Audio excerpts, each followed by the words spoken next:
Sot në persona kam një grua që gjithmonë ka bartur një kombinim të jashtëzakonshëm, finesë dhe forcë. Shumë e njohin për pozitat, për rolet e mëdha, për zërin e saj publik, por shumë pak e njohin vajzën që filloi gjithçka nga zero. Njeriun që ka luftuar të dëgjohet dhe gruan që nuk është dorëzuar kur para gjykimeve. Sot nuk do të flasim për postet, sot flasim për rrugtimin, sfidat dhe thelbin e saj si njeri. Vlora Qtaku. Vlora, si e kujton fëmijërinë tënde? Çka ka diçka ndoshta nga ajo periudhë që mendon që të ka formuar si personi që je sot? Po ne nuk kemi pasur fëmijëri të rëndomt. Ne që kemi lindur në të 80-tat dhe në moshën kur kemi arritur të dim dhe të kuptojmë diçka, lufta, shtypja, represioni ka qenë thelbi i ekzistencës sonë. Dhe unë atë kohë, me idenë e lirisë edhe individuale, dhe lirisë kolektive dhe lirisë kombëtare, jam formësu në fshat, tek dajt e mi. Se ne që kemi qenë fëmijë të qytetit, gjithmonë jemi rrit me shumë kufizime në hapësirë, kufizime për vende ku kemi mundur të lozim, në ndërkohë që i kujtoj me shumë nostalgji ditët, apo thënë më mirë javët, e ndonjëherë edhe muajt gjatë verës, që i kam kaluar në fshat tek dajt. E ke ndje veten më të lirë, ndoshta? Hapësirë e pa kufizuar, livadhe, male, pra ka pas pemë, kafsh, në ndërkohë që në Prishtinë ke qenë gjithmonë në kufizime. Po edhe kjo idea e lirisë kolektive, në Radishev, në fshatin prej nga Vjen, në ana ime, është vendindja e shote Galicës dhe shumë burrave, grave e tjerë patriot, dhe aty gjithmonë është folë për luftë. Do me thonë, që në fëmini je përballë me historitë tilla, nuk ka qenë fëmijëri e zakonshme. Nuk ka qenë fëmijëri e zakonshme, aty gjithmonë është folë për luftën, gjithmonë është folë për idealet, gjithmonë është folë për shqiptarinë. Stërgjyshi im, gjyshi i nanës sime, ka qenë bashkëluftari i Isa Boletinit dhe ka qenë në Vlorë, bashkë me Isa Boletinin. A ka diçka të bëjë me emrin? Pikrisht për këtë arsye, ndonë se Vlora ka qenë emër shumë i rëndomt në gjeneratën time. Po, megjithatë është si inspirim. Më kanë treguar pastaj, kur kam qenë shumë e vogël, që stërgjyshi im ka qenë në Vlorë, kur është shpallur me Isa Boletinin, kur është shpallur pavarësia e Shqipërisë, për fat të keq, ai është arrestuar nga forcat sërbe dhe ka vdekur në burg në Idrizov, dhe ne nuk i kemi marrë asnjëherë trupin e tij, nuk e kemi një varr ku mund të shkojmë dhe ta nderojmë dhe ta kujtojmë, po e kujtojmë çdo ditë përmes historive të ndryshme. Pra atje është folur vazhdimisht. Ka qenë Drenica rajon shumë i varfër, jashtëzakonisht i shtypur, aty vetëm pushtuesi është ndru të lirë, nuk kanë qenë plotësisht asnjëherë.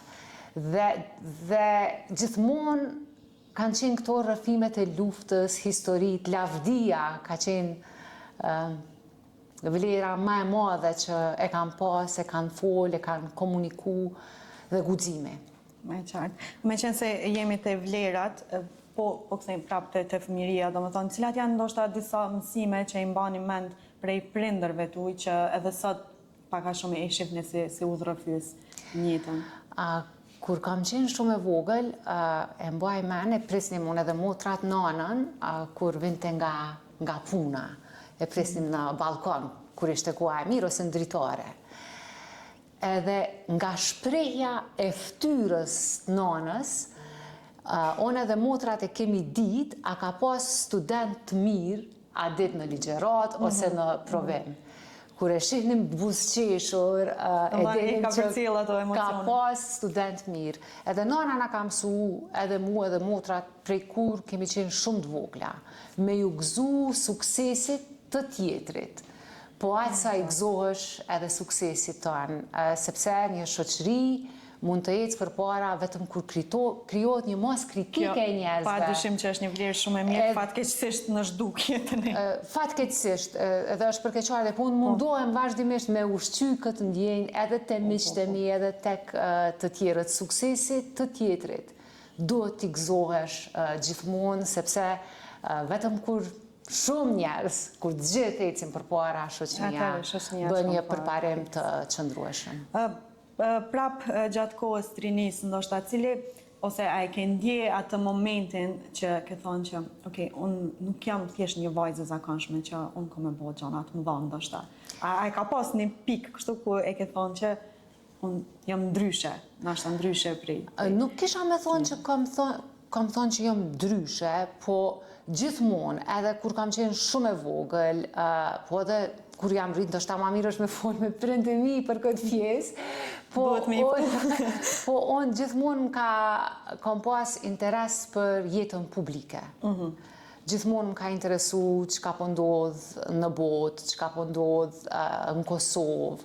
I mbaj mend si e vogël, i kam dëgju gjithmonë lajmet me prind, jam interesu për jetën publike dhe asnjëherë, gjithmonë e kam ndje thirrjen që duhet jem pjesë e projekteve ma të mëdha se unë e vetë, po jo duke definuar rolin tim në të. Po kam qenë... Me ndjenjëm për kontribut në qëfar do lloj forme. Po t'jem pjesë e projekteve shumë ma të mëdha se sa unë e vetë. Tash, ky mjedisi i politikës, i medias, në përgjithësi, din me qenë edhe shumë i ashpër, her pas here. Cila ka qenë ndoshta sfida më e madhe për një vajzë të re që është kyç në politikë? Po problemi të gjë politika ishte, si të themi, një pluralizmi politik, pluralizmi mediatik, hapësira publike, demokracia, liria e të shprehurit. Të gjitha këto Kosovës i kanë ardhur për një herë. Ne kemi kalu tranzicionet të shumë thjeshta brenda një periudhe shumë të shkurt kohore. Edhe në fillim ka qenë pak kaos. Mirë po, unë do të isha e pasinqert, sikur të thoja që e kam pas shumë të vështirë. Kjo për shkak se unë kam qenë rrethuar me shumë njerëz që më kanë mbështetur, më kanë inkuraju, tu fillu prej familjes, po pastaj edhe kolegëve në punë që më kanë mbështetur, më kanë dhënë hapësirë. Sigurisht që rrugtimi im nuk është rrugtimi çdo gruaje në politikë dhe çdo gruaje në media. Jo se cila grua që është kyçur, ka pas mbështetjen që e kam pason mas pare. E kisha edhe një pyetje direkt me këto, do më thonë, a ka pas në një moment që je ndje e nënvlerësuar për faktin që je grua në politikë, ndoshta në fillime? Në fillime, unë nuk e di ka qenë një tranzicion cila shumë ka qenë, si të themi, sfida më e madhe për mua, që jam grua apo që jam e re, se unë kam qenë shumë e re. Dhe për një grua të re, padyshim që sfida kryesore është që të trajtohesh seriozisht, që të marrin seriozisht. Që të dëgjohet mendimi. Dhe jo vetëm Kosovë, edhe këto e them me dhimbje, edhe me keqardhje, po jo vetëm Kosovë, gratë e reja trajtohen me thjerza shumë ma strikte, si me thonë, unë e kom thonë shpesh herë. I duhet shumë ma shumë punë për me tregu vetën, ndoshta. Me marrë një gjashqe. Grave nuk ju falën gabimet. Po, fatkeqësisht, Mirand, nuk ka shku, ndoshta fillimet i kam pas më të lehta. Mirë po pastaj me rrjetet sociale, është bo shumë ma e vështirë. Për fatin tim të mirë, unë atë kohë veç kam qene etabluar si figurë publike. Mirë po sot është problematike. Shumë ma vështirë për vajzat e reja, për gratë e reja, po jo vetëm për vajzat, edhe për burrat, edhe për djemtë e ri. Shumë vështirë për këdo që është racional. Shumë vështirë për këdo që është punëtor, që nuk është intrigant. Sot me marrë vëmendje mediatike, fatkeqësisht, nuk po flasë për media, po kështu publike, po them, duhet jesh ose skandaloz, ose histerik, ose tragjik, ose komik, ose të gjitha bashkë. Po nëse flet diskuton vetëm racionalisht, me qetësi, pa shoh, pa fy, Si e për media, si e për një publike. nuk je atraktiv për publikën. E pastaj kur shohën, kur fyn, të shohën edhe ty dikush, të fyn dikush. Edhe kemi hy në një vorbull... Sidomos këto vitet e fundit. Të tmerrshëm, kemi hy në një vorbull të tmerrshëm. Pastaj, në fillim, kur jam kyçuron, ka pas pak ma shumë ekuilibër në diskursin publik. Tash fjala e fundit thuhet e para. Edhe fjalë të rënda, kështu që është vështirë, është fatkeqësisht është bërë. Nëse e bëjmë krahasimin, po imagjinoj që nuk ka qenë siç është situata sot në kohën kur ti je kyç, po megjithatë a ka pas ndoshta në një moment që ke dosh me jek dorë dhe me thonë që ose unë do të gënjeja, po ta thoja po s'kan qenë rrjetet sociale, po mund të ketë qenë diçka tjetër që të ka bë mundi keq në atë. Për mua, jo vetëm për mua, po secili e përjeton për veten më rënd. Është thënë gjithçka që mund ta imagjinosh, po që besa edhe gjëra që nuk i imagjinon dot. Për gojime, fyrje, për buzje, edhe normalisht që ndonjëherë lëndohesh, mu më ka ndodhur me mbyll veten në zyre edhe me çajt. E kom pas një mur kur kam qenë edhe zavendës ministre dhe ministre në murin ballor, edhe tash e kam në zyrën time me portretet të grave shqiptare që më kanë frymzu. Edhe sa herë jam likështu ndoshta, se njerëzore është, ja kam qit vetës një kafe, jam ullë edhe Nëse ma kështë dhënë një emër, prej kujt je frymzu më shumë ti? Po, unë besoj që secili prej nesh më shumë ti frymzohet prej nanës, prej unë kur e kujtoj rrugtimin e nanës ime, nana ime ka linë në një fshat malor. Në Prishtinë ka ardhur për herë të parë kur ka shku në provim pranues në universitet dhe ja kanë vizatu me një copë letre rrugën nga stacioni autobusit deri tek universiteti. Dhe një vajzë e re nga Drenica i ka thyt gjitha paragjykimet, është bërë profesoresha e parë në Universitetin e Prishtinës nga ai rajon. Edhe vazhdimisht ka frymzu vajzat e reja që me u shkollu, ka qene aktive politikisht, po për te saj, unë mendoj që figura ma unike në historinë tonë është Shote Galica. Se Shota ka luftu edhe për lirik kombëtare, edhe për emancipim kulturor, edhe për barazi gjinore. Është figura ma unike, jo ndoshta vetëm për ne, si shqiptar, po edhe më gjërë.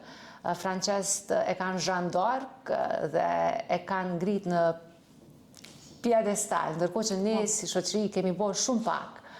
Për figura tonë. Ende nuk ka një institucion të lartë, edukativa, ushtarak që e bën emrin e saj, ende nuk e kemi një shesh apo ndonjë përmendore në një vend apo hapësirë qendrore. Është figurë, unë besoj figura ma unike, pastaj ka qenë edhe shumë humaniste. Është për kujdes për fëmijët e luftëtarëve të rënë në luftë dhe ka vdekur në rrethana jashtëzakonisht të mjera në Shqipëri. Pat keqësi, po. Prapë se s'po du me kalu shumë, po du me ndalë të ajo që shti e ndje gjatë rrugtimit të nda, dhe tha që ka pas momenti që je lëmdu dhe je mbyll vetë në zyrë. Nëse të kisha kërku, ndoshta me cek një moment ma të veçantë që të mund të ka bo mundi të i përkeq, edhe me thonë, po hik dorë, s'po vazhdoj mo. Po ka pas shumë. Ka pas shumë momente jo shumë, se s'po du me egzageru, po ka ndodhur disa herë që unë kam vlerësuar që mua më është bërë e pa drejt. Dhe kam besuar që po t'isha burr, situata do të ishte ndryshe. Mirë po, si që thash gjithmonë jam ullë, i kam vështru ato portrete dhe e kam ditë që sado e pa drejt që mund me jetë bërë mua. Ato portrete në mur, ato gra, e kam pas pak krahasimisht ma vështirë se unë. Dhe detyra ime sot është që ta bëj pak ma të lehtë për gratë që hynë. Sot, si menaxhon sulmet, paragjykimet që bëhen, zhurmën e jashtme? Apo tashmë veç je shumë më e fortë? Sigurisht që sot jam shumë më e fortë, po edhe sot normalisht që prekem kur dëgjoj ndonjë të pavërtet, edhe kur e shoh ndonjë padrejtësi, mirë po mekanizmi si e mbrojën e vetën, është si tash mbyllem me vetën, se kujdesem vazhdimisht që në ato momente kur jam shumë e lënduar, mos me prish shpirtin. Po, është shumë e rëndësishme mos me prish shpirtin. Me arrit me fal.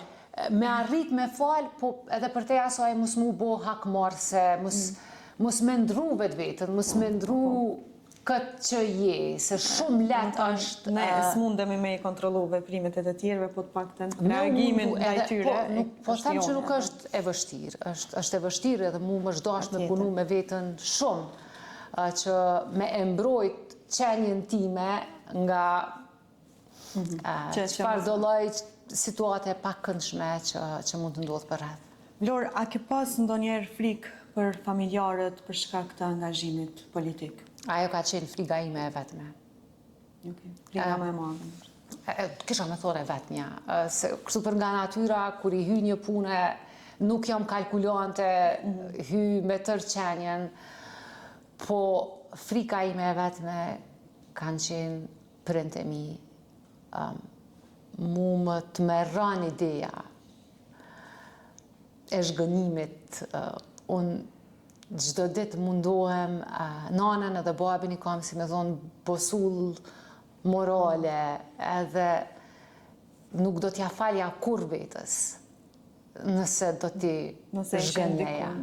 Nëse do t'i zhgënjeja, edhe nuk do më shqetëson fakti, edhe jo vetëm frikë, po ndjej dhimbje që shpesh heri kam shqetësu, shpesh heri kam trazu, se edhe ata dëgjojnë lajme, edhe ata lexojnë komente në për rrjetet sociale. Munden me unë diku akoma më shumë për shkak se nuk janë ndoshta edhe...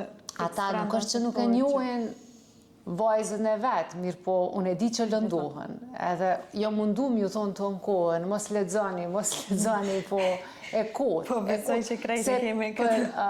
Për gratë në politikë, edhe jo vetëm politikë, po kështu përgjithsisht në hapësirën publike, sulmet nuk janë politike. Jo, sulmet janë vetëm personale, janë shumë banale. Kështu që jo mundu mi u thonë të në kohën, mos i lexoni lojnë, mos lexoni komente, mos po... E di që i lexojnë. Me i mbrojt në farformë. Vetëm me i mbrojt. Po, qartë. Mes këtyre përjetimeve dhe që po thotash, nëse kisha kërku një mesazh prej teje, ndoshta për vajzat e reja që kanë kapacitetin edhe dëshirën me u kyç, po pikrisht për shkak të këtyre arsyeve që për cilat edhe ti po flet, hezitojnë. Çka ju kishe thonë? Po tash është klishe, kjo që do ta them, po klishet ndonjëherë janë të vërteta. Mos me heq dorë, po nëse kam një këshill,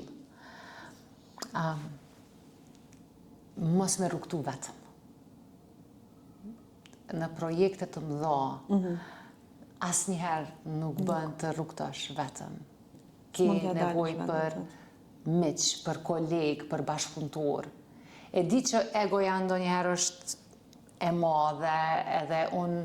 është pak e vështirë. E vështirë, nuk është keq të kesh ambicje në politikë për kundrazi, në politikë pa ambicje, nuk ke nevojë as të kyçesh. Mirë po shumë e rëndësishme. Është e mundur me punu ndershmërisht në politikë atëherë? Është e mundur. Edhe unë njoh plot gra e burra që janë angazhuar ndershmërisht. Tash pashmangshëm pushteti tepër të ndonjëherë ta korrupton shpirtin, se ma i keq se korrupsioni financiar është korrupsioni politike, shpirtnore, është shumë e rëndësishme, si që thash, mos me rrugtu vetë, me nda pushtetin, me afru njerëz, edhe me kërku ndihmë. Është e rëndësishme me kërku ndihmë, nëse e sheh që është një projekt i rëndësishëm, po e din që nuk mund t'ja dalësh vetë, duhet të kërkosh ndihmë. është e rëndësishme të kesh meq, të kesh bashkëpunëtor dhe ti duash edhe në nivel njerëzor njerëz me të cilët punon. Ndëgjon politik i ke dy familje. E ke familjen biologjike, po e ke dhe familjen politike. Shpeshherë më shumë kohë kalon me këta të dytët. Është e rëndësishme që të ruhet edhe kultura e komunikimit ndërnjerëzor edhe personal. Në gjithë këtë karrierë, çka ke mësu për njerëzit, Vlora? Çka të ka mësu jeta për njerëzit që të kanë rreth? Po është bërë shumë gjatë. Besoj që kur ke fillu, ke qenë me ide tjera për njerëzit dhe pastaj rruga... Po, unë mendoj që idealistët i duhen në çdo epoke, në çdo kohë ka nevojë për idealist.